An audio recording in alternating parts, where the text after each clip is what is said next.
Hey everybody, it's Ben, and I'm back once again with another video for you guys. As promised, I'm going to give you my thoughts on Aquaman, issue number 3, which came out this week.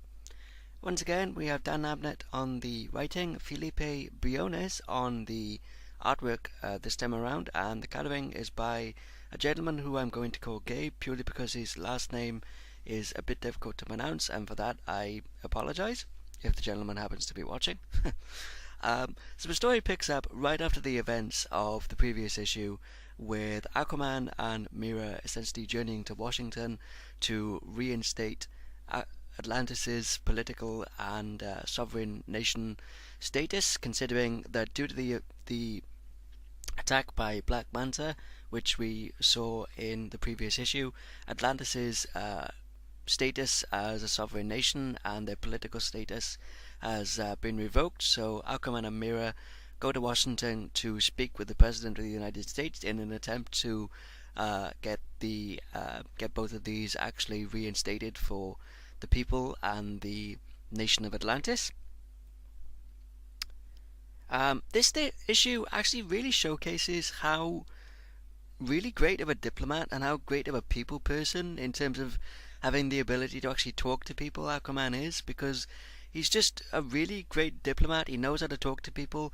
Perhaps that's due to the fact that, he's just, a great guy in general, and the fact that, he is of both worlds, obviously being half human, half Atlantean, and the fact that obviously he's lived among the surface people for a good number of years before taking on the role and responsibilities of becoming the king or the sovereign ruler of Atlantis.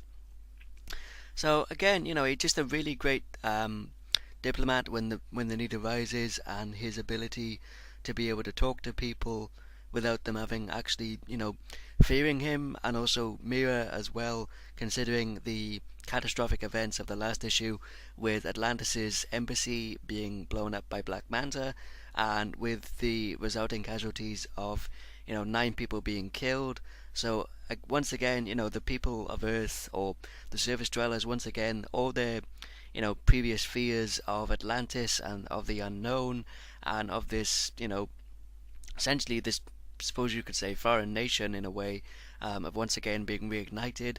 So this actually presents a real issue on the political landscape for Atlantis and Aquaman and Mera as well.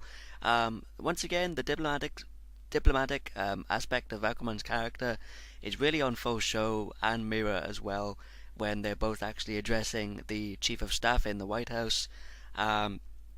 Unfortunately, while this attack is actually going on, a naval vessel out at sea is actually attacked by members of the Deluge. I hope I'm pronouncing that right. And they actually implicate Atlantis as the culprits and as the attackers on this naval ship. The Deluge actually appeared in the Rebirth issue, and they were essentially the villain of that issue that Aquaman went up against, and essentially stopped their plans from coming to fruition. But since then, they've come back, and they're now basically making the political and the the issues of Atlantis and the further straining of the relationships between Atlantis and the surface people even worse, considering that they've just implicated and essentially blamed Atlantis for the attack on this military vessel. Unfortunately, some Secret Service men show up to the White House in an attempt to arrest Aquaman, and he's actually quite stern toward Mera, but that's actually really cool, considering she even asks him, do you really expect me to let you be carted off and taken away in chains? And Aquaman just tells her, that's exactly what I want you to do. There'll be no fighting here. This is obviously a mistake, and I'll do my best to essentially rectify the situation. There's also a really, really cool moment with Black Manta, who we pick up with his would-be liberators, who we were introduced to at the end of issue 2.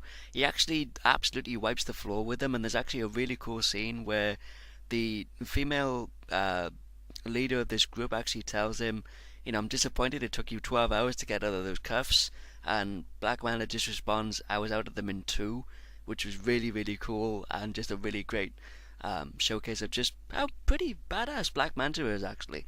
So it'll be interesting to see um, if we pick up, further down the line with Black Manta being recruited by this organization that is, has a grudge against Atlantis and a grudge against Aquaman. So it'll be interesting to see if the character development that we saw for Black Manta carries on further down the line, or if he'll just go back to, purely just being, you know, purely vengeance driven and hating Aquaman for the death of his father. Even though we did sort of resolve that, albeit probably temporarily, but I do hope that the character development for Manta actually does stick throughout the rest of the series. This was actually a really, really cool issue. I really, really enjoyed it. Once again, the issue actually showcases a really loving relationship between Aquaman and Miro, which I really, really enjoyed, as well as just showing, like I said, how great of a diplomat and how great of a spokesman and a people person and a talker Aquaman can be when the need arises. Because not everything with Aquaman has to be has to be all action driven. He can actually just do just as much as as a ruler and as a king and as a diplomat when the need arises, which was really cool. So yeah, really, really enjoyed this issue, and I can't wait to see what happens next. Thank you everybody for watching. Hope you all enjoyed. As always, feel free to leave a comment, like or dislike the video. But if if you didn't like it, by all means, please feel free to tell me why in the comments below.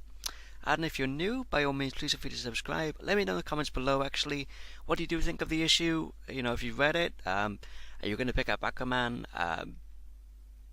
based on my recommendation? Or are you, enjoying the issues, but you're sort of waiting for the series to pick up? Just let me know in the comments below, generally, what you guys think of the series so far.